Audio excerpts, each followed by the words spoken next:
Well, in this week's tech support, you got a lot of decisions to make in your life, but one of the more important ones, at least if you ask me or Dan Howley, is what phone you're going to have for the rest of the few years you're going to have it. And of course, Apple made that decision maybe a little bit more complicated with the unveiling of their iPhone 13.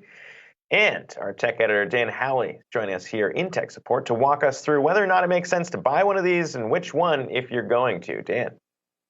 Yeah, so right out of the gate, let me just say, if you have an iPhone 12, you can hold on to it for a little bit. You don't have to worry about upgrading to an iPhone 13. We talked about that during last week's tech support. But for everybody else who doesn't have an iPhone 12, let's look at the ones that are available, these new iPhone 13s, and who might fit best with what. So start off with the iPhone 13 mini. That one's going to run you $699. It's going to be a kind of phone for someone who doesn't want to have a pocket busting, purse exploding kind of smartphone. 5.4 inch display. It does have the Super Retina XDR display that you find on the regular iPhone 13.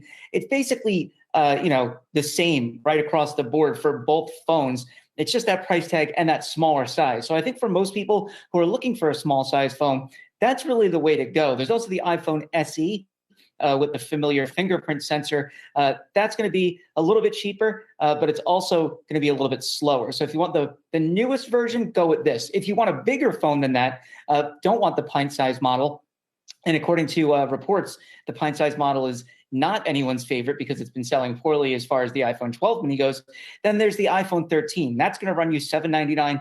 Larger screen, 6.1 inches. Now that's kind of the sweet spot. I've been using the iPhone 12 Pro, and that's also 6.1 inches, and it really is perfect. I watch video on it. I read articles. It's a fantastic size display. And then you also have those two cameras, the wide angle and the ultra wide angle. Both of those have been upgraded. You have the new cinematic video view, the A15 Bionic chip, and then obviously you have down below those storage capacities starting at 128 now. So the 64 gigabyte is now kicked the bucket, thankfully, because we all store way too much nonsense on our phones. Now, if you want to go the extra step, you're a little bougie like yours truly, then you would go for the Pro models. And those are the iPhone 13 Pro and iPhone 13 Pro Max. Now, what's the difference here?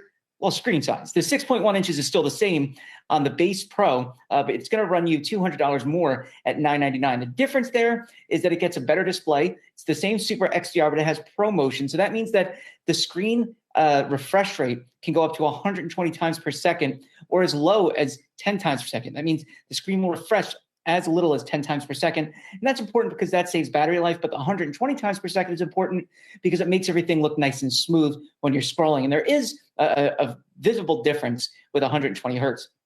Then we have those cameras, 3 cameras on this model.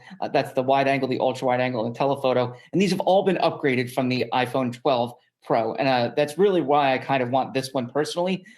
Because of the better low light, you can do macro photography with that new wide angle lens. The telephoto lens now goes 3x. I mean, it's really great across the board. Now, you also have the option of up to 1 terabyte of storage, which is just wild. I mean, I don't know why you would need that, but why not? And then there's the iPhone 13 Pro Max. Sorry, I'm still stuck on the 12. But the Pro Max has a 6.7 inch display. So that's if you have no limits for your pockets. If you're rocking cargo shorts like Adam Sandler, or you're still wearing Jenkos. I don't know if anyone out there remembers them, but I certainly used to wear them to my parents' disappointment. Anyway, this also has the 3 cameras upgraded across the board the same way. The A15 Bionic chip on this version and the smaller Pro is actually better than the one in the iPhone 13. So if you're really looking to go all out with graphics, this is the phone to go with. Also 1 terabyte of storage. I think that the main thing for this one is if you really want to watch a lot of video on your phone and you're not afraid of price because it can be priced up to $15.99, then this is definitely the one to go with. For the average person, I'm going to say the iPhone 13 is pretty much the sweet spot. I like the Pro just for that telephoto lens and the ability to do macro photography. I think the ultra wide angle is fantastic, but that telephoto, believe it or not, is excellent when you're trying to get photos of people and you don't want to get way too close, especially, during COVID times. I think it's an excellent option. For me, I would like the iPhone 13 Pro Max just because I'm bougie and I want everything gigantic. So, and I still wear Jenkos. So that's pretty much where it's at. And, again, if you're the type of person that just wants the smaller one, the 13 mini is a great way to go too. Yeah, the 13 mini, I still have a 10 as we talked about, Dan, and I still don't know if I really need to upgrade just because it still works for me. I might be a Luddite here. I was telling Akiko, I mean, maybe it's just not, maybe I'm not tech savvy anymore. I'm not our tech editor here either, but there is no confidence like having Jenko jeans. And still, you remember the days when you can walk around with Jenko jeans and a razor in your pocket? Oh yeah, Motorola I mean, look, razor? I used to flip that bad boy out. My wife had a Juke.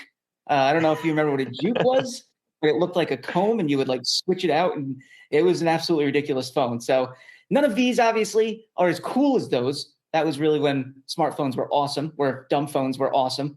Yeah. But I still think that the 13 is probably a good upgrade for you at this point, especially if you're rocking the 10. Go for 13. The camera will blow you away, and it'll be much, much faster. Yeah, especially if you're still rocking a Juke or a Razor or a chocolate for that matter. It's Throwback Thursday, so I'm just running through them. Dan Howley bringing us the latest on the iPhone front. Appreciate that.